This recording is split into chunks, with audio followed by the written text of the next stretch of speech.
안녕하십니까. 매일신문 뉴스 김민정입니다. 첫 소식입니다. 박근혜 대통령 당선인이 빠르면 오늘 대통령직 인수위원회 구성과 인선 내용을 발표할 예정입니다. 앞으로 새 정부의 국정 밑그림을 그려나갈 인수위의 진용이 어떤 식으로 짜여질지 기대됩니다. 박근혜 대통령 당선인의 대통령직 인수위원회가 7개에서 8개 정도의 분과로 구성될 것으로 보입니다. 이명박 대통령이 2007년에 꾸린 인수위는 기획조정과 정무, 외교통일 등 7개 분과로 구성됐고 인수위원장 직속의 국가경쟁력 강화특위에 정부 혁신, 규제개혁, 투자 유치 등 6개 태스크포스가 설치됐습니다. 박 당선인은 기존 인수위 틀을 크게 벗어나지 않으면서도 분과별로 분야가 너무 광범위하다고 판단되는 것은 분리할 수 있다고 관계자들이 전했습니다. 인수위원장 직속으로 특위가 설치될 경우 산하 TF는 국민 대통합이나 정치 쇄신, 경제 민주화 등 이번 대선에서 박 당선인이 내세운 핵심 가치를 구현할 수 있는 분야로 3개에서 4개 정도 꾸려질 전망입니다. 박 당선인이 실무형임에서 최소 인원으로 인수위를 꾸리기로 원칙을 정한 가운데 전체 인원은 100명 안팎이 될 것으로 알려져 왔지만 더 늘어날 가능성도 제기되고 있습니다.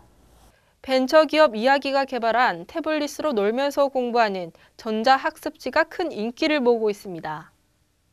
벤처기업 이야기가 어린이들이 스스로 학습에 흥미를 느끼고 몰입할 수 있는 상호작용형 전자학습지를 출시해 주목을 받고 있습니다. 주식회사 이야기의 전자학습지 스펀지는 주간 단위 기준으로 일일 학습량이 제공되고 당일 점수에 따라 자동으로 점수화별을 획득하는 등 구체적인 목표 제시 방법을 구현하고 있으며 사전 진단 평가를 통해 어린이의 능력에 맞게 학습할 수 있도록 했습니다. 망각 주기 이론이라고 있습니다. 에빙하우스라는 사람이 쓴 망각 주기 이론에 보면 사람이 잊어버리는 망각 주기를 최소화시킨 겁니다. 저희들 같은 경우는 잊어버리는 시간을 최소화시키기 위해서 매일 반복하고 문제를 풀고 즉시 반복하고 주간 단위로 반복하고 월 단위로 반복할 수 있도록 되어 있습니다. 그것이 첫 번째 특징이고요. 두 번째는 몰입이론, 칙센미아이라는 사람이 쓴 몰입이론을 중심으로 가져가고 있습니다. 이뿐만 아니라 당일 학습 결과는 학부모에게 실시간으로 문자 전송이 돼 직장을 가진 엄마들에게 더욱 인기입니다. 특히 스펀지 수학은 2013학년도 초등수학 교과서 편찬 작업을 맡았던 서울교육대학교 백석윤 교수의 책임 감수와 추천을 받아 전문성과 완성도가 높다는 평가를 얻고 있습니다. 교육과학기술부는 2015년까지 초중고 전학년에게 전자교과서를 개인용 태블릿 PC로 보급할 예정입니다. 내년부터 대구시 교육청에 행복교육이 도입됩니다. 이 행복교육을 통해 학교폭력과 왕따 등의 문제를 긍정적으로 해결하면서 학생들의 행복지수를 높일 것으로 보입니다. 학교폭력과 왕따 등의 문제를 해결하고 행복지수를 높이기 위한 행복교육이 내년부터 대구시 교육청에 도입됩니다. 대구시 교육청과 서울대 행복연구센터는 여름과 겨울방학 동안 중학교 행복수업 담당 교사 연수를 대구에서 실시한다고 밝혔습니다. 또 성공적인 행복수업에 필요한 교수 학습 자료를 활용해 2013학년도부터 수업을 진행합니다. 이번 협약은 17개 시도교육청 가운데 최초로 이루어지는 것으로 향후 타 시도에도 큰 영향을 미칠 것으로 전망됩니다.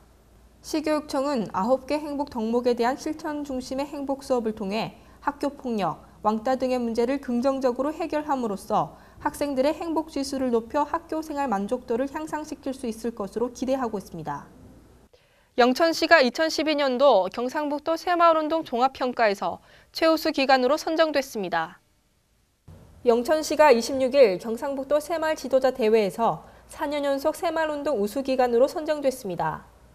또 이춘자 영천시 새마을 부녀회장이 저탄소 녹색 생활 실천과 자원 재활용품 모으기 운동, 이웃사랑 실천 운동 등을 몸소 실천해 그 공을 인정받아 경상북도 새마을 대상을 수상했습니다. 영천시는 뉴 새마을 만들기 운동, 국민운동 단체 활성화, 녹색 생활 실천 등 21세기 선진 국가 건설을 위한 뉴 새마을 운동을 전개해왔습니다. 고태훈 영천시 새마을 회장은 앞으로도 지역 발전과 새마을 운동을 통한 선진 국가 건설의 파트너 역할을 충실히 수행해 나갈 것이라고 말했습니다. 연중 포획이 금지된 대게 암컷을 불법 유통한 6명이 검거됐습니다. 포항해양경찰서는 26일 연중 포획이 금지된 대게암컷을 불법 유통 보관해온 혐의로 52살 김모 씨를 구속하고 45살 정모 씨 등 5명을 입건했습니다. 김 씨는 공법 2명과 함께 지난 17일 경산시 모 횟집 인근 주차장에서 유통업자로부터 대게암컷 수천 마리를 넘겨받은 뒤 판매할 목적으로 자신의 차량에 보관한 혐의를 받고 있습니다. 김 씨는 지금까지 3차례에 걸쳐 유통업자로부터 대게암컷 4천여 마리를 구입해 판매한 것으로 드러났습니다. 또 정 씨는 이달 중순 대구시 수성구 모 식당 주차장 내 몰래 설치해둔 수족관에 대게암컷 4,200여 마리를 보관하고 일부를 유통한 혐의를 받고 있습니다. 포항해경은 압수한 대게암컷을 전량 해상에 방류하고 이들의 여죄를 조사 중입니다. 전국적으로 대부분 지역에 한파특보가 내려진 가운데 대구 경북은 대체로 맑겠습니다. 대구 경북 낮 최고 기온은 영상 4도에서 6도로 어제보다 조금 더 높겠습니다. 이상으로 12월 27일 매일신문 뉴스를 마치겠습니다. 시청해주신 여러분 감사합니다.